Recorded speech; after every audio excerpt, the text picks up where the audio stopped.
Assalamualaikum warahmatullahi wabarakatuh. Kami dari kelompok 4 mata kuliah Gizi Manusia akan menyampaikan terkait dengan mineral di dalam pangan.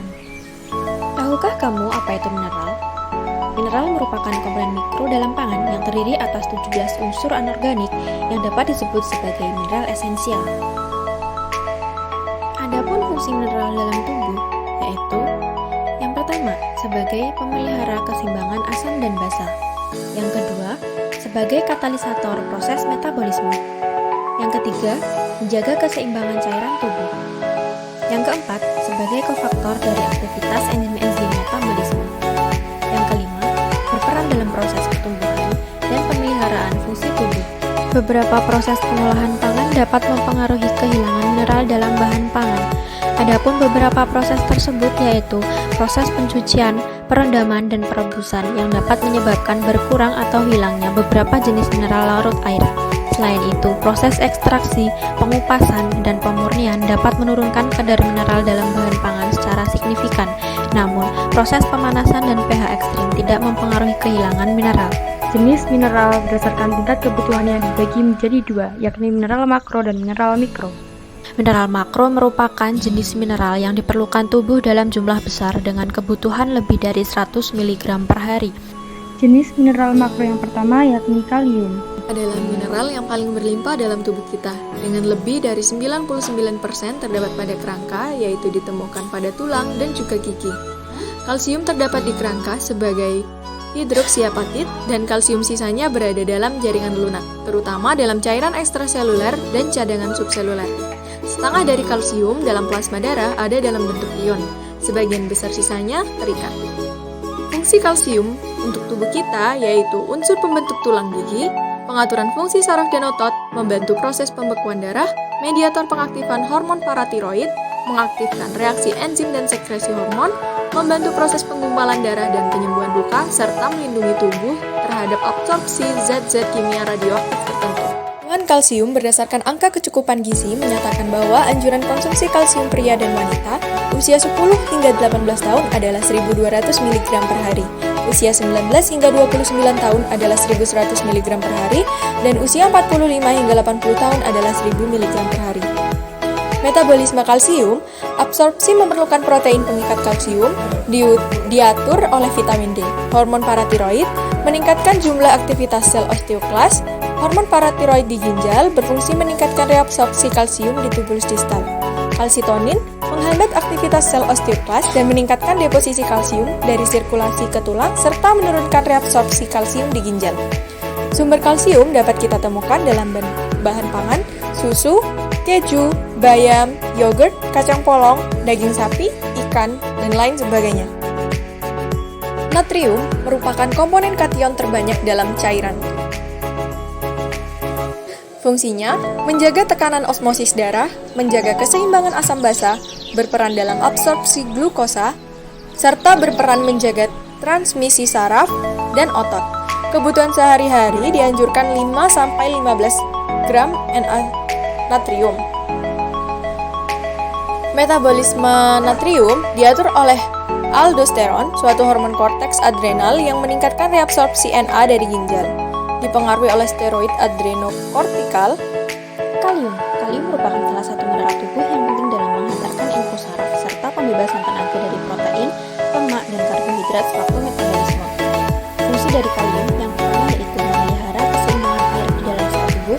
Yang kedua, transmisi impuls-impuls saraf. Yang ketiga, memelihara keseimbangan asam dan basa dalam tubuh. Yang keempat, sebagai katalisator dalam reaksi kimia dan biologis dalam tubuh. Yang kelima, memelihara denyut jantung. Yang keenam, mengatur pelepasan insulin dari pankreas. Yang ketujuh, membantu dalam kontraksi otot dan pertumbuhan. Kebutuhan harian kalium dalam tubuh sekitar 200 mg per hari.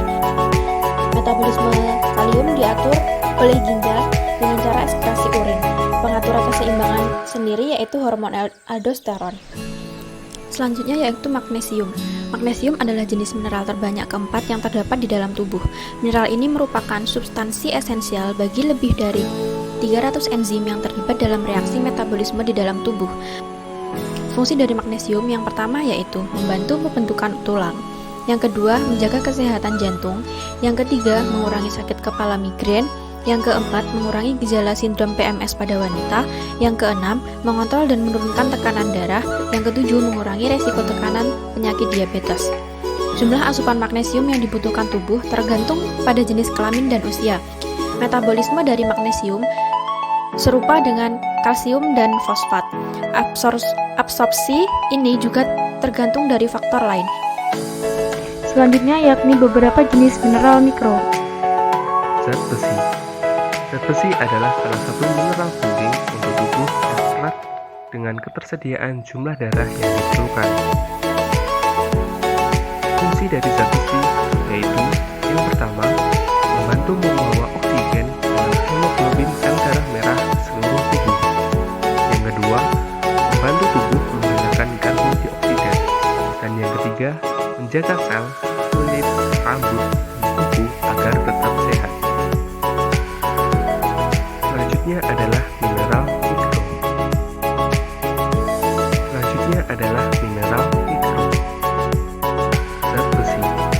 Zat besi adalah salah satu mineral penting. Metabolisme zat besi dalam tubuh terdiri dari proses penyerapan, pengangkutan dan pemanfaatan, penyimpanan, dan pengeluaran. Yodium. Yodium adalah jenis elemen mineral mikro yang penting bagi kesehatan tubuh manusia. Fungsi dari yodium yaitu membantu fungsi kelenjar tiroid dan pembentukan hormon-hormon dalam kelenjar tiroid atau tiroksin. Rekomendasi asupan yodium harian yaitu bayi usia kurang dari 1 tahun membutuhkan sekitar 90-120 mikrogram per hari. Anak-anak usia 1-11 tahun membutuhkan 120 mikrogram per hari. Orang dewasa dan remaja membutuhkan 150 mikrogram per hari. Metabolisme yodium disimpan dalam tiroid sebagai tiroglobulin. Selanjutnya yakni selenium. Selenium merupakan mineral yang penting dalam sebagian besar fungsi tubuh seperti kesehatan sistem imun, fungsi sistem tiroid, kardiovaskular, dan melawan stres oksidatif. Fungsi dari selenium antara lain yakni menangkal radikal bebas, meningkatkan imunitas, menjaga kesehatan fungsi tiroid, dan menurunkan resiko penyakit jantung. Kebutuhan selenium per hari untuk pria yakni 70 mikrogram dan untuk wanita yakni 55 mikrogram. Metabolisme selenium yaitu antioksidans reaktif dengan beta hore. Sekian dari kami, terima kasih atas perhatiannya. Wassalamualaikum warahmatullahi wabarakatuh.